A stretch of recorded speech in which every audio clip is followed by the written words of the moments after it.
Hey there, folks. Today, let's talk about the APBA Journal. This was the primary means of communication for APBA folk for many, many years, from 1967 to 2002, in fact, into the digital era.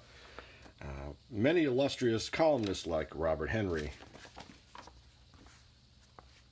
wrote about all the game companies' games. They even talked back in '79 about custom stadiums and even some non-gaming activity, let's say, like 3 Mile Island, which occurred not far from the founding city of Lancaster, Pennsylvania. But all sorts of news appeared in the APBA Journal, as well as strategy and tactics and season analyses, card analyses, all kinds of really deep tissue material that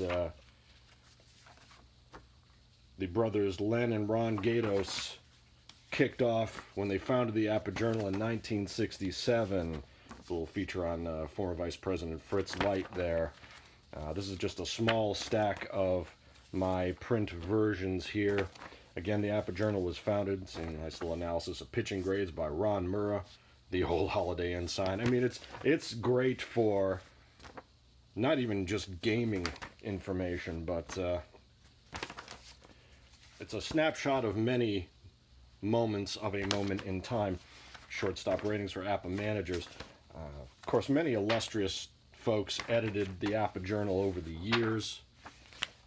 You had APBA tourneys held in New Hampshire. See, regional tourneys. This is the way that people found each other.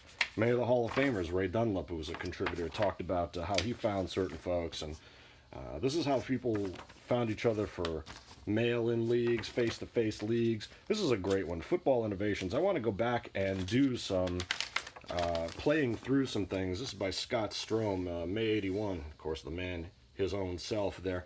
This is a piece that posits something that I've been thinking of for about the past 10 years. How can you make the running game move up and down an index based on personal abilities? I think at the very least 2,000-yard rushers should have an asterisk that means their ability to elevate their offense's index, just like an A receiver elevates a C team to a B grade or elevates a B team to an A grade more likely with an asterisk, or well, not just with an asterisk, with an A grade elevates a B team to an A index with an asterisk. The defense does not have a maneuver to counter that. I think certain running backs should have that, or the front seven, whether you're a 3-4 or 4-3, you know, your linebackers and D linemen, if they total 28, should be able to negate a rushing offensive index boost, however you trigger that. But stuff like this is something I'd like to go back to, do a little series on playing back to the APBA Journal. Okay. Lots of these for sale online. Return to the APBA Scene, Bob Levy, Jorge Amador. Great stuff. I mean, these are just all the season sets discussed. Football PowerPoint system. Again, lots of great editors. Tom Heiderscheit was an editor. Ben Weiser, who still works at the New York Times. I actually worked with him very briefly for about a month, November 2013, when I was doing a very slight stint on the Universal Design Desk, the Nation World desk. Ran into him in Metro. He's doesn't really want to do an interview right now for clear ethical reasons. Doesn't want to be seen as promoting the any outside activities. Tom Heiderscheit there, so I applaud that. Let's see, you got again the Q&A. You've got Apollon, Daryl Hollis, Woody Studenmund. Check out his interview on our podcast. Lots of looks the APBA Journal went through. It's very much the community newspaper. Was the community newspaper. A lot of good football stuff. Back to the editing list, of course, the great football guru Howard Alskog was an editor and indeed pushed the football game a lot more. And we always talk about the old cliche of the Mount Rushmore of whatever discipline. Howard Alskog is clearly on that. But a lot of other great football content in here as well. Predicting ratings and seasons.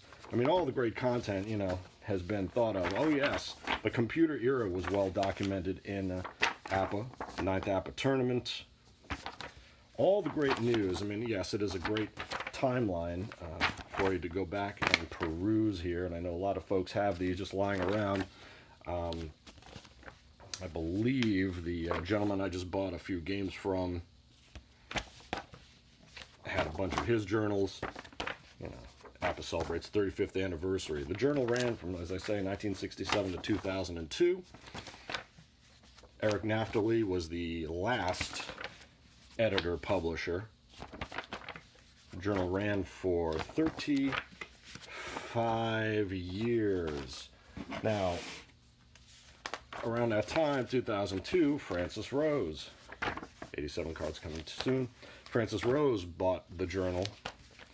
I guess he was working on his own. It's actually documented in the journal.